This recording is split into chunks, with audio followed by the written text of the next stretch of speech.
In the last lecture, I introduced the concept of minimal sufficiency and completeness of certain statistics, or again these are also the properties of the family of distributions. Before we proceed further, I will define a related concept, that is called boundedly complete.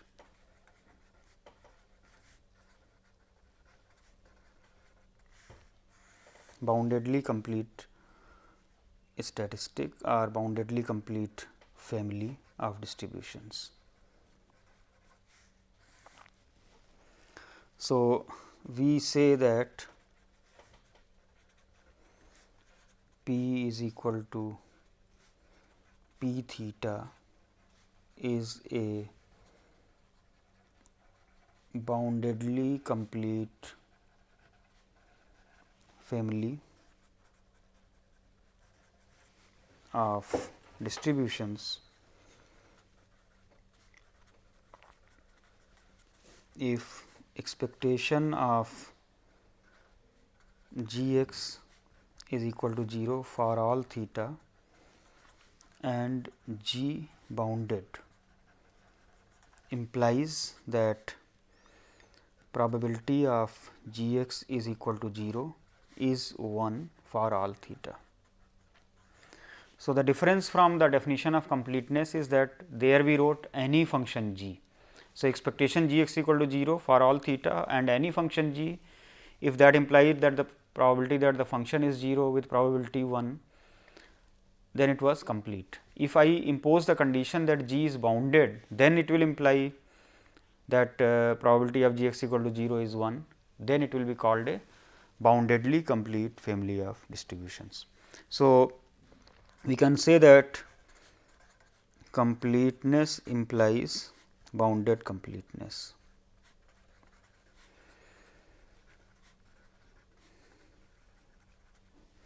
However, the converse is not true. I will give an example here. Let x be a random variable with probability mass function given by p theta x is equal to x is equal to 1 minus theta square theta to the power x for x equal to 0, 1, 2 and so on, and p theta x is equal to minus 1 is equal to theta. Here theta is between 0 to 1. Now, you can easily see that theta plus sigma 1 minus theta square theta to the power x equal to 0 to infinity, that is equal to theta plus 1 minus theta square divided by 1 minus theta, because this is infinite geometric series with common ratio theta. So, this cancels out, you get 1. So, this is a proper probability distribution. You can say it is a shifted geometric kind of distribution. Let us show whether it is complete or not. Okay. So, consider a function h x, then its expectation can be written as h of minus 1 into theta plus sigma h x into 1 minus theta square theta to the power x, x equal to 0 to infinity. Now, suppose we equate it to 0 for all theta in the interval 0 to 1. Now, this term I take to the right hand side and then we divide by 1 minus theta square. So, it is reducing to h x into theta to the power x, it is equal to minus h of minus 1 theta divided by 1 minus theta square. This is for all theta in the interval 0 to 1. Further, this 1 minus theta square in the denominator. So, if I bring it to the numerator, it becomes 1 minus theta to the power minus 2 and I can expand because theta is in the interval 0 to 1. So, this we can write as minus h of minus 1 into theta, and this expansion can be written as 1 plus 2 theta plus 3 theta square and so on.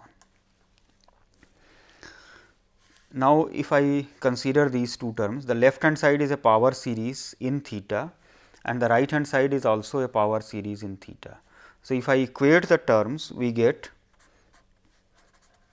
equating the coefficients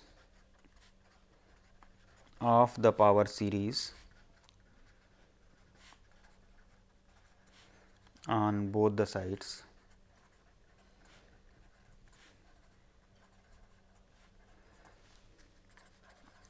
we get h x is equal to minus x into h of minus 1 for x equal to 0, 1, 2 and so on.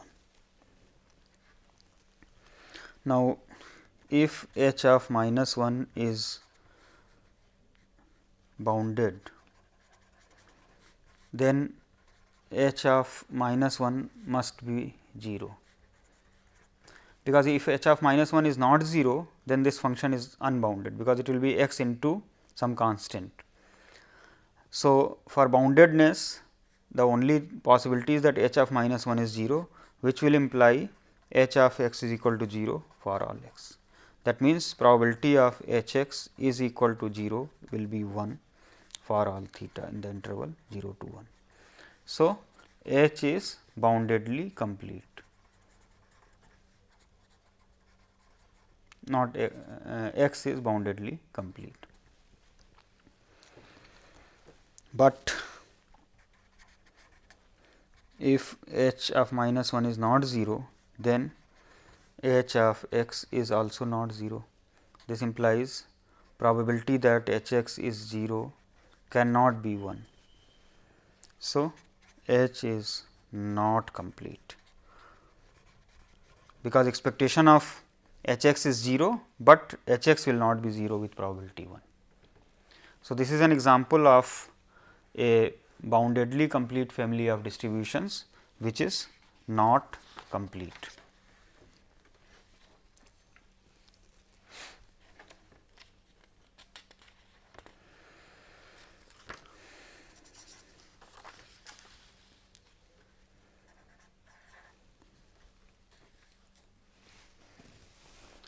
Now, there are relationships between sufficiency and completeness also. Also, there is a general way of determining complete statistics. For example, if the distributions are in the exponential family, I have already given the example of binomial distribution, Poisson distribution. So, in the Poisson distribution, family is complete. If I consider sufficient statistics or minimal sufficient statistics, that is turning out to be sigma x I, which is again having Poisson distribution with parameter n lambda. So, if Poisson lambda is complete, Poisson n lambda is also complete. So, sigma x I is complete. So, we can conclude that in most of the standard examples that we have discussed, the corresponding sufficient or minimal sufficient statistics will also be complete. Let me just take the example of non-regular family. Say, let me consider say x 1, x 2, x n following uniform 0 theta distribution. Then x n is minimal sufficient,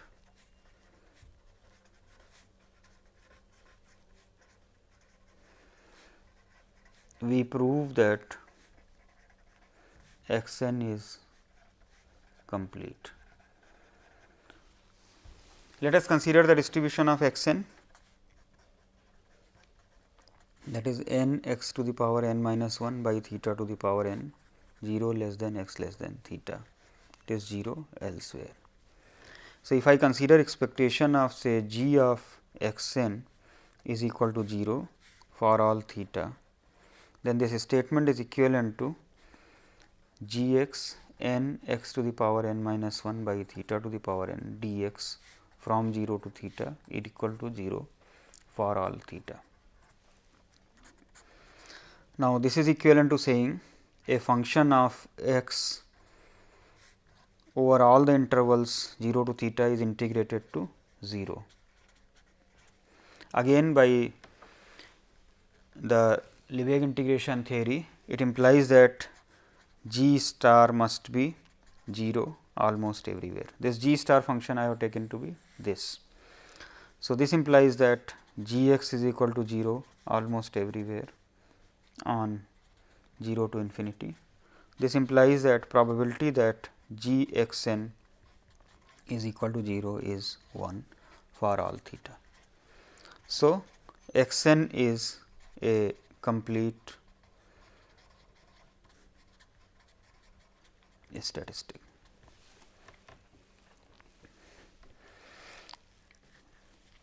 So, there is a relation between minimal sufficiency and complete sufficiency. In fact, we have the following theorem.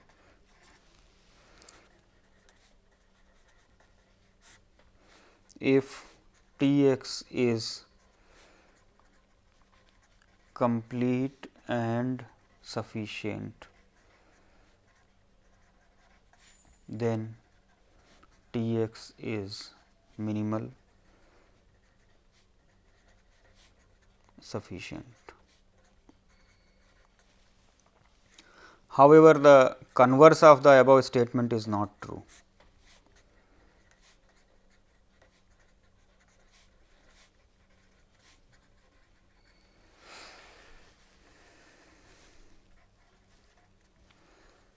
That is, we may have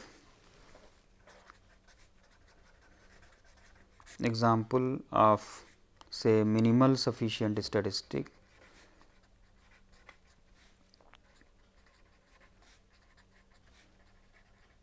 which is not complete. Let us take say x 1, x 2, x m, a random sample from normal with mean mu and variance sigma 1 square, and y 1, y 2, y n. This is another independent sample from normal with mean mu and variance sigma 2 square. Here sigma 1 square and sigma 2 square are different. Let us consider the joint distribution of x 1, x 2, x m and y 1, y 2, y n. The joint PDF of x 1, x 2, x m, y 1, y 2, y n. Okay. That is equal to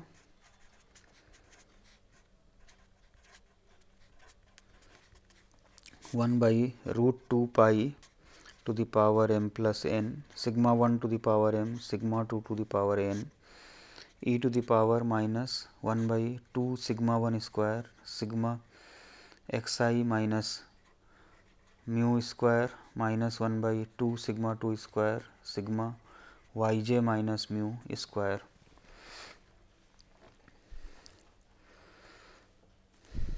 This we can simplify as 1 by root 2 pi to the power m plus n, sigma 1 to the power n, sigma 2 to the power n, e to the power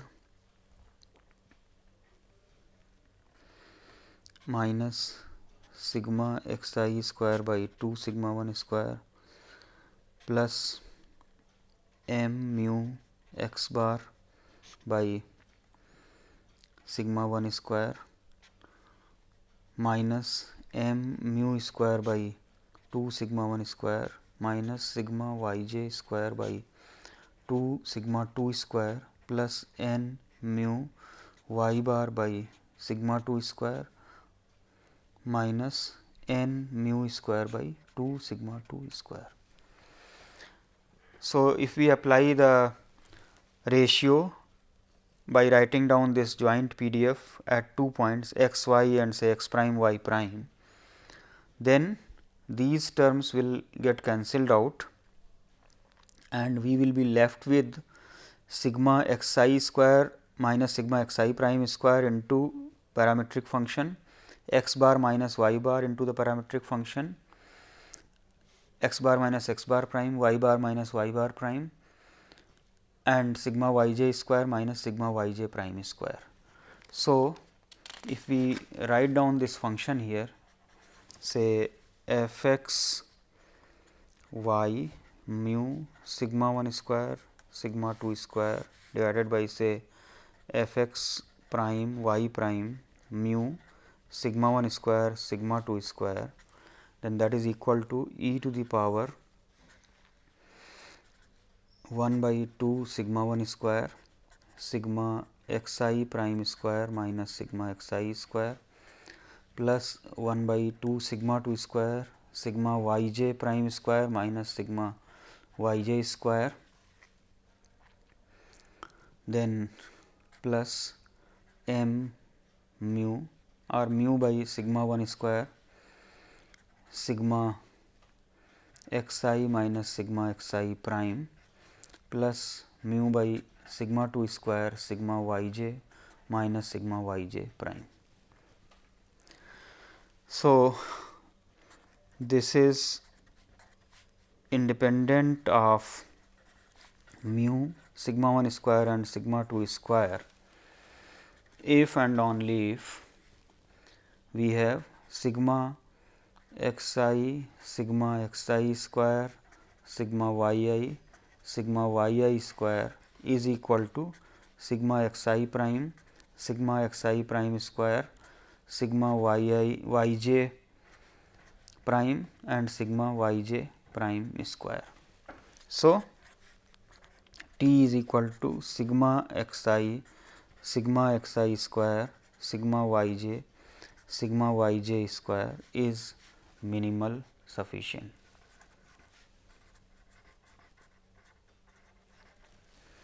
However, T is not complete.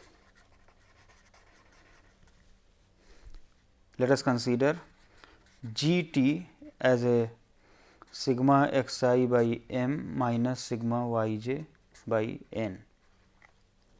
Then expectation of G T is equal to 0 for all mu sigma 1 square sigma 2 square, because expectation of x I and expectation of y j is mu. So, it is m mu by m minus n mu by n, but G T is not 0.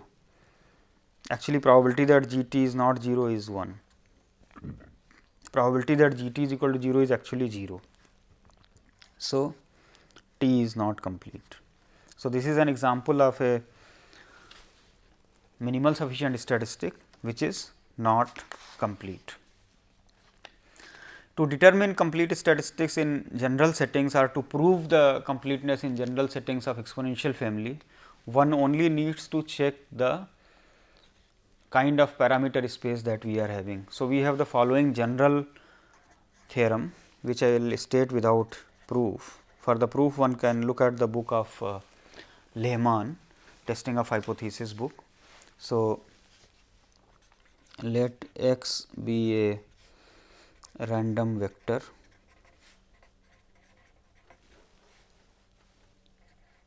with probability distribution in an exponential family.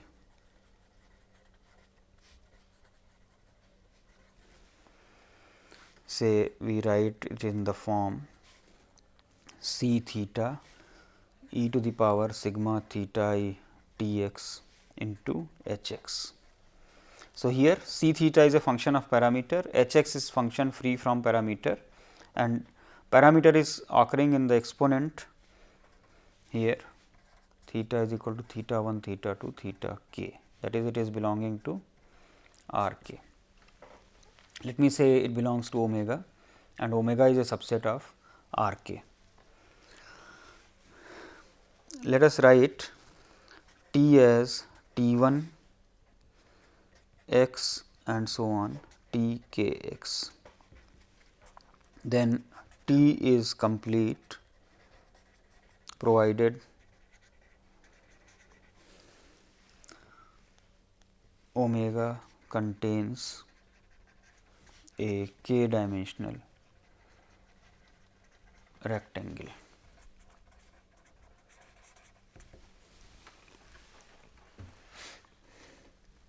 If you look at the previous example here, this is actually a 3 parameter distribution here.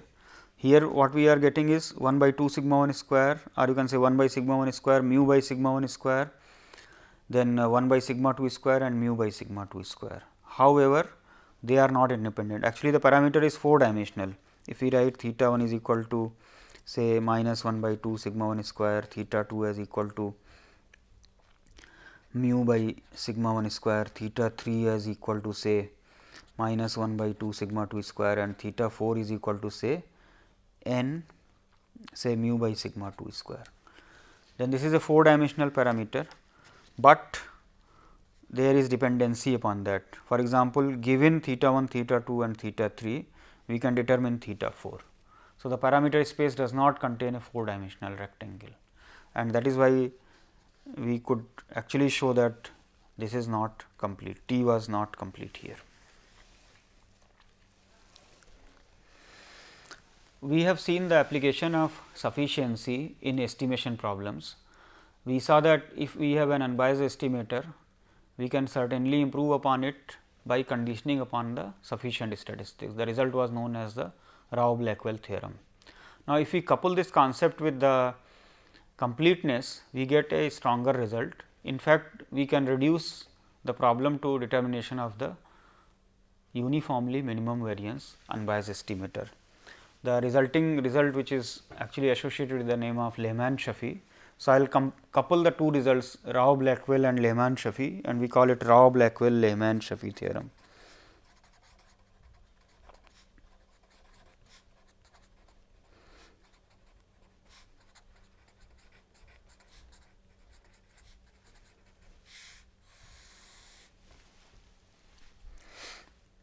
Let x have probability distribution p theta, theta belonging to say omega, and T x be complete and sufficient.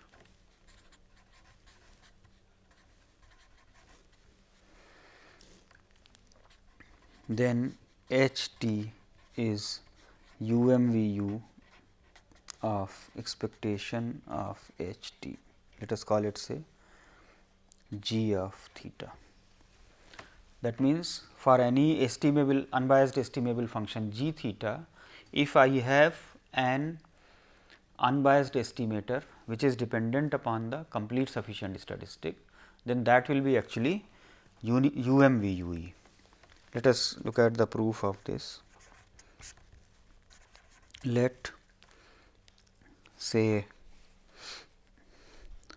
dx be an unbiased estimator of g theta. Then you will have consider expectation of dx given t. Let me denote it by say d star.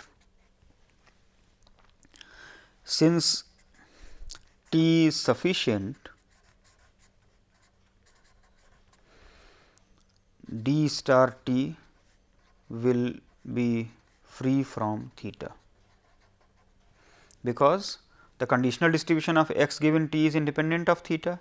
Therefore, this expectation will not contain any term of theta, and we can call it d star t.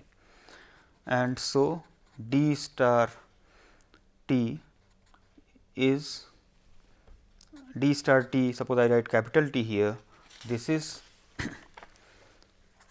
an estimator. Now, we have already seen that by Rao-Likewell theorem,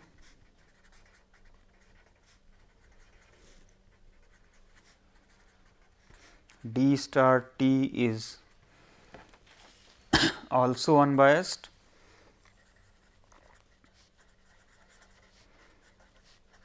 for g theta, and variance of d star was less than or equal to the variance of d t. Now, consider expectation of h t minus d star t, then that is 0, because both of these are unbiased for g theta. Now, this is a function of t, and t is complete since T is complete, the above statement implies that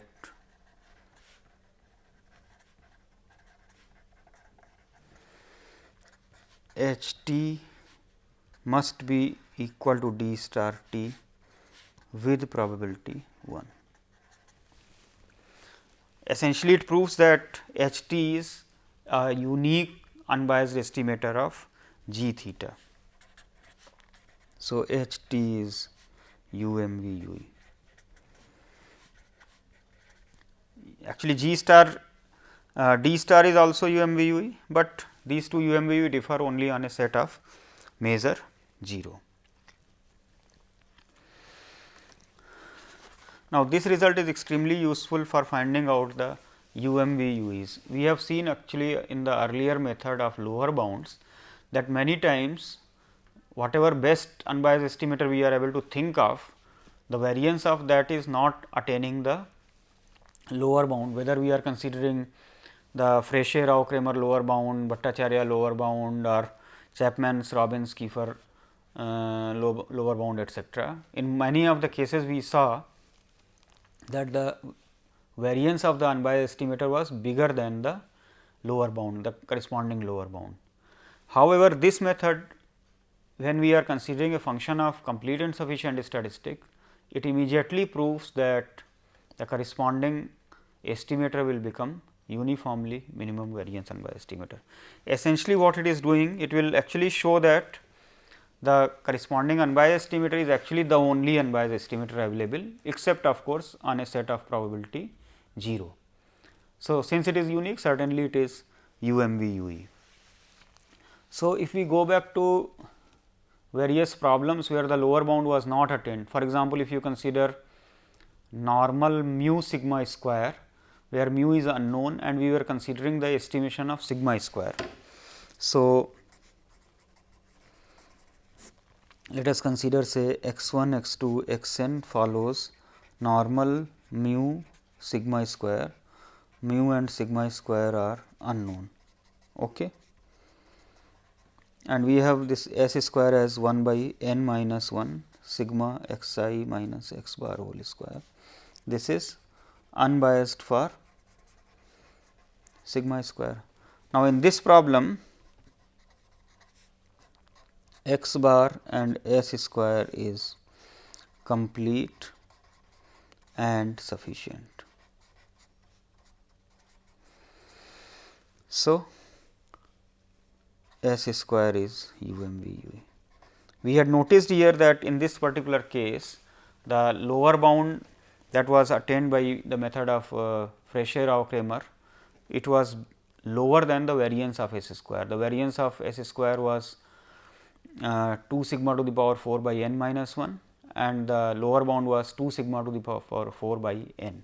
But here in this method UMVUE proving is easy, because we are just looking at the expectation of s square, since it is equal and it is a function of the complete sufficient statistics. So, it becomes UMVUE. Let us take other related examples also.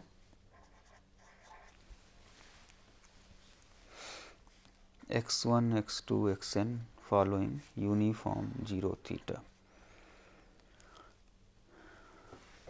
Here we have shown that x n is complete and sufficient.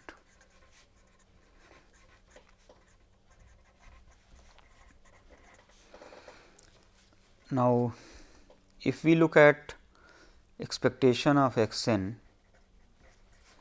that is x into n x to the power n minus 1 by theta to the power n x, then this is equal to n by n plus 1 theta. That means, n plus 1 by n x n is unbiased for theta. Now, this is a function of complete sufficient statistics. So, by Rao-Blackwell-Lehmann-Schaffe theorem, we conclude that n plus 1 by n x n, this is UMVUE for theta.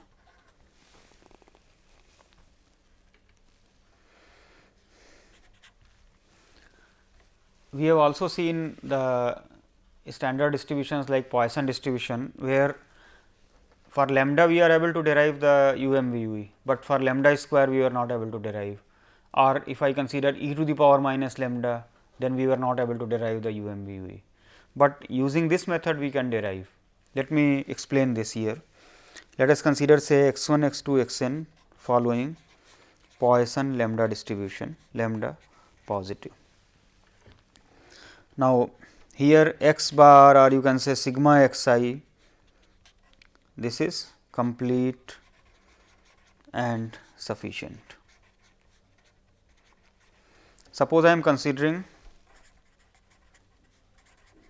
g lambda is equal to e to the power minus lambda, which I had explained. Actually, this is probability of x 1 is equal to 0. That is the proportion of 0 occurrences in a given problem. Let us define say d x 1 is equal to 1 if x 1 is 0 and it is equal to 0 if x 1 is not equal to 0. Then if I consider here expectation of d x 1, then that is equal to probability of x 1 is equal to 0, that it is equal to e to the power minus lambda. So, d x 1 is unbiased for g lambda.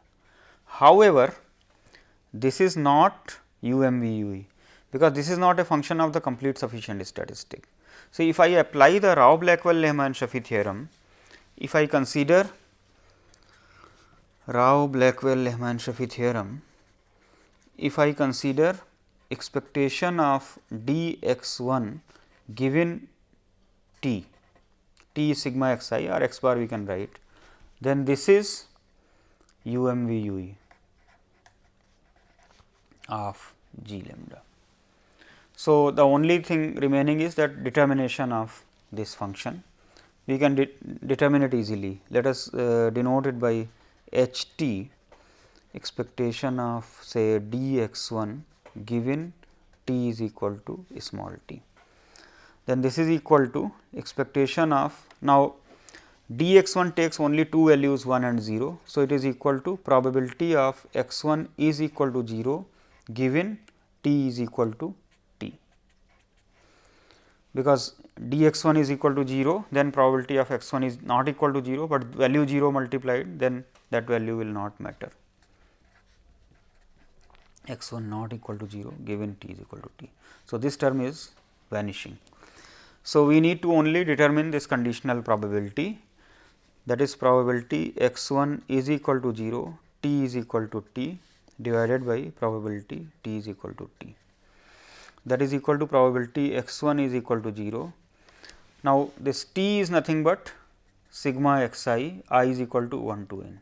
If I say x 1 is equal to 0, then we can say sigma of x I from 2 to n is also equal to t.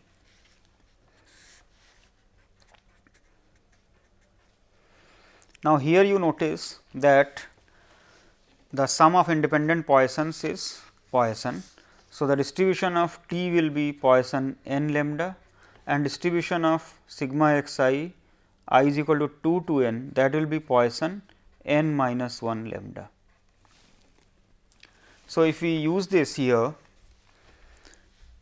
x 1 and sigma x I from 2 to n, these will be independent. So, this can be written as the product of these probabilities. So, it becomes probability of x 1 equal to 0 into probability of sigma x I from 2 to n is equal to t divided by probability t is equal to t. So, that is equal to e to the power minus lambda, lambda to the power 0. So, that term will not come. Then this is following Poisson n minus 1 lambda. So, it is becoming e to the power minus n minus 1 lambda, n minus 1 lambda to the power t divided by t factorial, and then probability t is equal to t, that is e to the power minus n lambda to the power t into t factorial.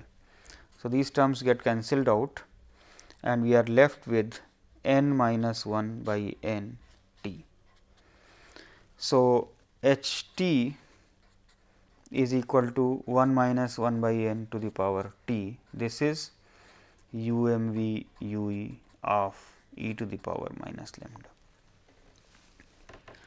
So, this Rao-Blackwell-Lehmann-Schaffe theorem is extremely useful to determine the UMVU for various functions where the method of lower bounds is not applicable.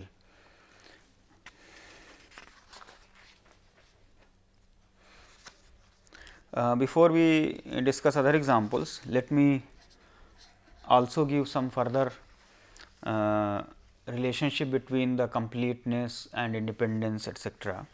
Now, there is a famous result called Baucis theorem, where we consider certain statistics whose distribution does not depend upon the parameter. So, I define what is known as ancillary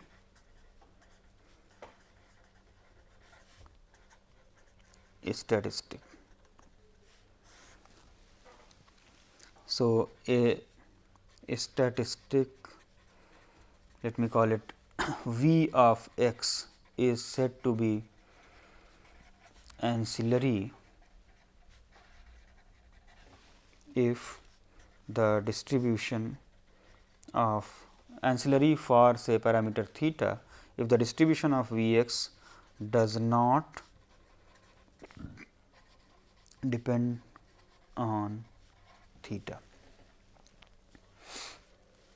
For example, if I consider say x 1, x 2, x n follows normal mu 1, and I consider t as say x 2 minus x 1, x 3 minus x 1 and so on, x n minus x 1, then the distribution of this does not depend on mu. So, t is ancillary here, and let me call it V here, because t we use for the sigma x I here or x bar.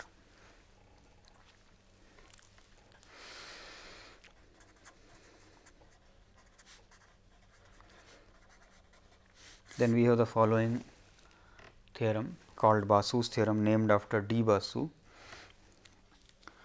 Let t be sufficient and boundedly complete. So, if it is complete, automatically bounded completeness will be true. Let V x be ancillary for theta, then T x and V x are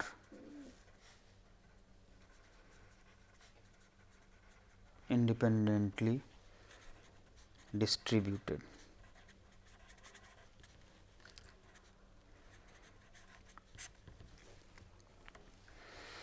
Let us look at the proof of this. So, let A be any set in the space of values of V. Okay. So, if I consider probability of V x belonging to A, then this will be independent of theta, because the distribution of V x does not depend upon theta. So, this is going to be independent of theta. So, if we want to write a statement like this, p theta V x belonging to A, this is some constant, say alpha. Alpha is a constant. Now, let us consider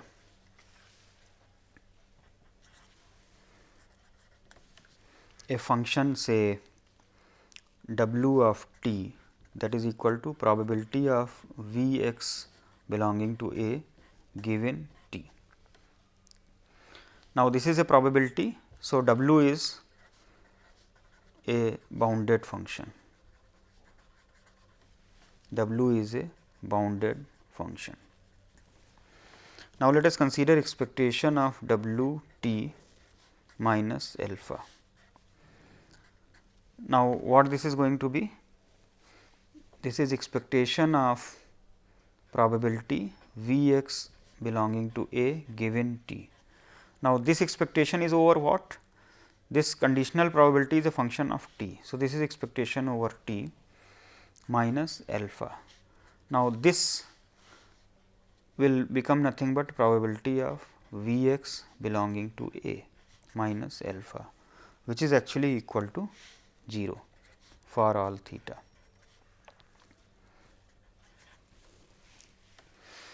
But t is boundedly complete,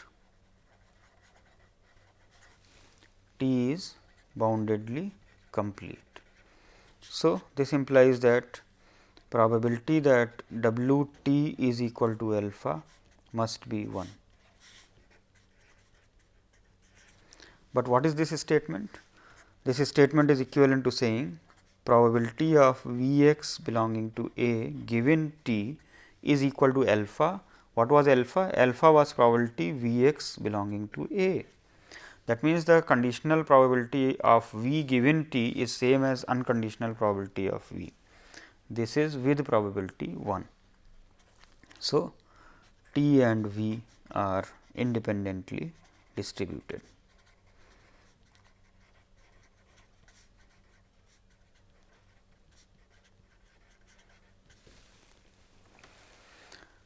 Let us look at one or two applications of this here.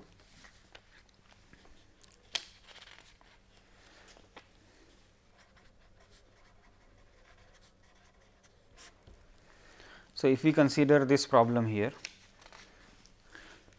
x 1 x 2 x n follows normal mu 1 and here t is equal to sigma x I. This is complete and sufficient. So, this is complete and sufficient, and x 2 minus x 1, x 3 minus x 1, x n minus x 1 has a distribution which does not depend upon mu. Then t and v will be independently distributed, and of course, this is also a well known result in the normal distribution theory, that sigma x I and s square, x bar and s square are independently distributed. So, that is the proof is actually through this only, that we firstly show that x bar and x 2 minus x 1, x 3 minus x 1 etcetera are independent, and therefore, since s square is directly a function of this, therefore, x bar and s square are also independent. So, that is confirmed here. Let us generalize this example to normal mu sigma square. So, let us consider say x 1 x 2 x n follows normal mu sigma square. So, let us take say sigma square is equal to sigma naught square be known. If that is so, then x bar is complete and sufficient, and at the same time, if we consider sigma x I minus x bar whole square, this is ancillary for mu. Therefore, x bar and sigma x I minus x bar whole square are independent.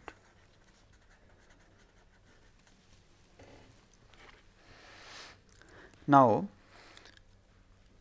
if we are writing this statement here, this sigma naught square does not play a role here, because this was arbitrarily fixed. So, here if we say it for all sigma naught square, that means x bar and sigma x I minus x bar whole square are independent in general here. So, we can say here, since sigma naught square is arbitrary, we can say that x bar and sigma x I minus x bar whole square are independent for normal mu sigma square case here. Let me take another application here. Suppose I fix mu is equal to mu naught. if we take this, then sigma xi minus mu naught square is complete and sufficient.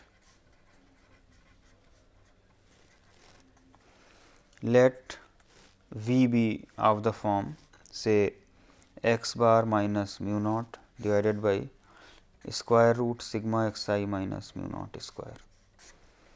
You can see here, if I divide by sigma here in the numerator and the denominator, then the distribution will become free from the parameters here. This is ancillary here.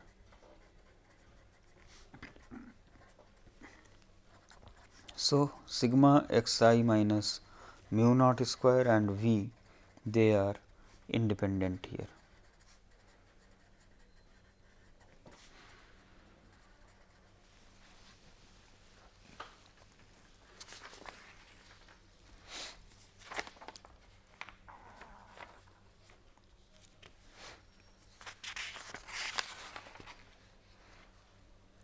Let me consider some further applications of the minimum variance unbiased estimation.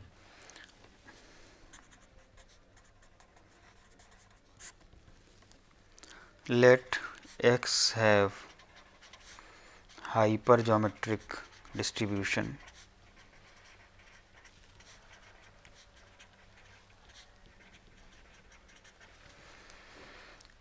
that is, the probability mass function is given by m c x n minus m c n minus x divided by n c n. Here x is from 0, 1 to n, and of course, subject to the restrictions that x is also less than or equal to m and n minus x is less than or equal to n minus m. Here n is assumed to be known and m is unknown. Okay. So, we consider estimation of m.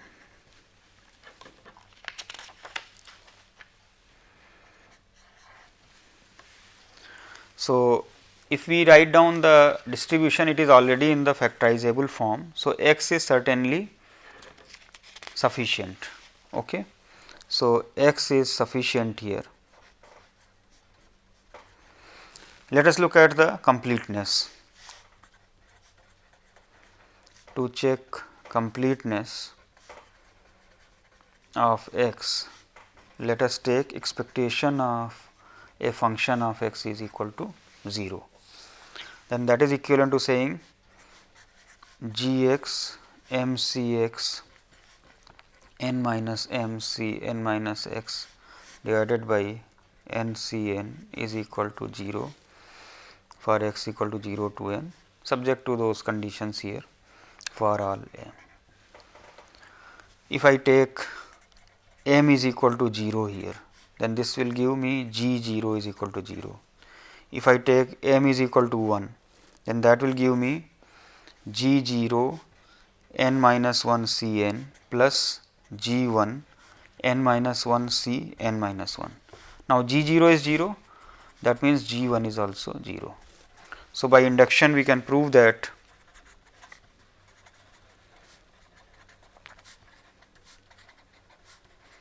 it can be shown that x is complete. Now, what is expectation of x? That is equal to n by n into m. So, that means expectation of n by n x is equal to m.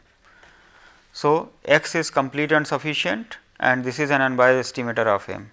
So, we conclude that by Rao, Blackwell, Lehman, Shafi theorem, we conclude that n by n x is UMVU of m.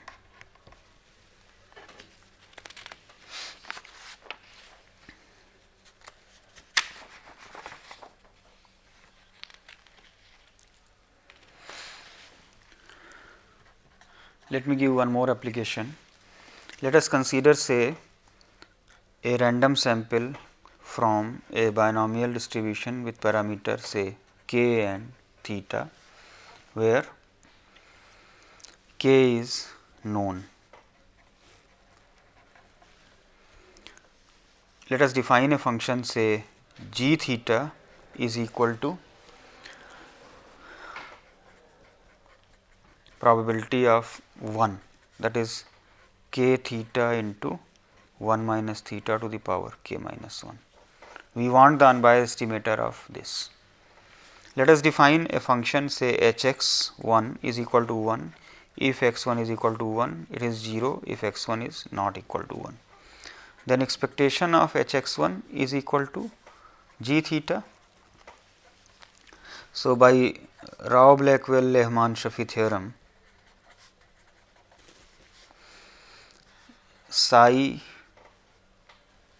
t, that is here t is equal to sigma x I, is complete and sufficient. So, that is equal to expectation of h x 1 given t. This is UMVU of g theta. So, we can consider here evaluation of this psi t function, that will be equal to probability of x 1 is equal to 1 given sigma x I is equal to t, that is equal to probability of x 1 is equal to 1 sigma x I from 2 to n is equal to t minus 1 divided by probability sigma x I 1 to n is equal to t. Now, sigma x I will follow binomial n k theta, sigma x I from 2 to n will follow binomial n minus 1 k theta.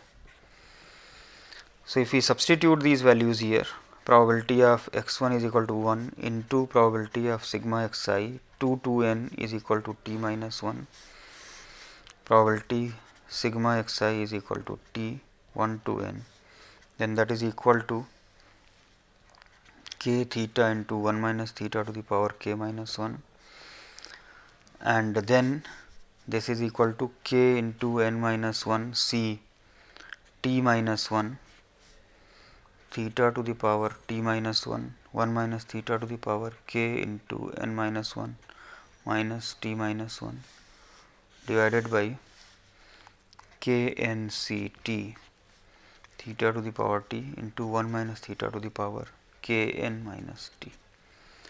The terms which contain theta, they get cancelled out here, and we are left with k into n minus 1 factorial divided by k n factorial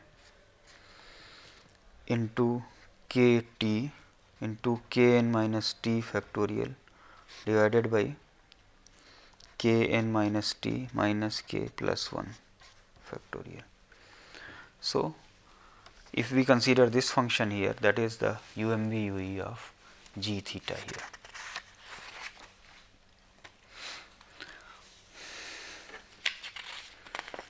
Let me end with one example in the exponential distribution.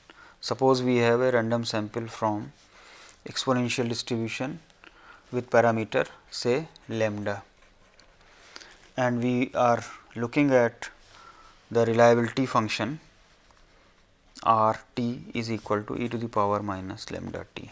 We want the UMVU of this. So, define the function g x 1 is equal to 1 if x 1 is greater than t, it is equal to 0 if x 1 is less than or equal to t. So, expectation of g x 1 is equal to e to the power minus lambda t, and expectation of g x 1 given t, that is equal to, say, d of t, is UMVU of R t. That is, for the reliability function, the minimum variance unbiased estimator will turn out to be the conditional expectation of g x 1 given t.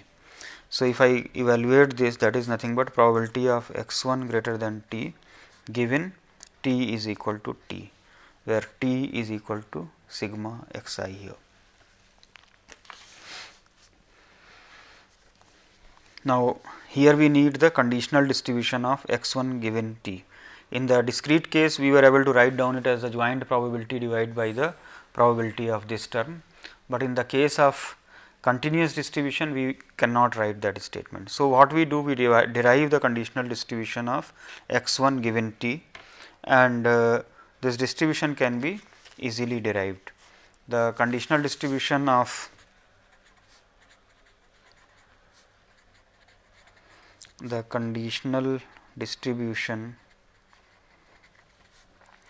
x1 given t is equal to t is derived as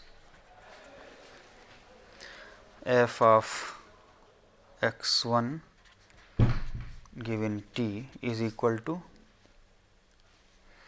t minus x1 to the power n minus 2 divided by t to the power n minus 1 into n minus 1, 0 less than x1 less than t, it is equal to 0 elsewhere. So, this probability of x1 greater than t then turns out to be simply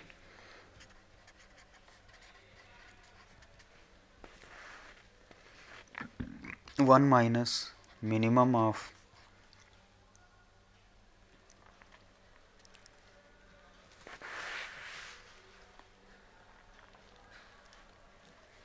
x1 greater than y. So, that is equal to the conditional probability of x1 greater than t given t is equal to t turns out to be simply minimum of t and okay. So, there is a confusion here, I should have used a different notation here, x1 here. So, this turns out to be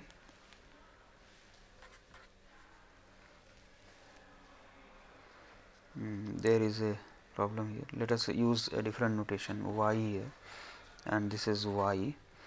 This is y is equal to say small y. So, this is y here y. So, then this will be equal to minimum of y and t divided by y to the power n minus 1. So, we conclude that 1 minus minimum of y and t divided by y to the power n minus 1 is UMVU of reliability function in the case of exponential distribution. So, we have seen here today that the properties of sufficiency and completeness are extremely helpful in determining the problem of or solving the problem of minimum variance unbiased estimation. Essentially, it reduces the problem to find out the unique unbiased estimator, which can be then easily determined.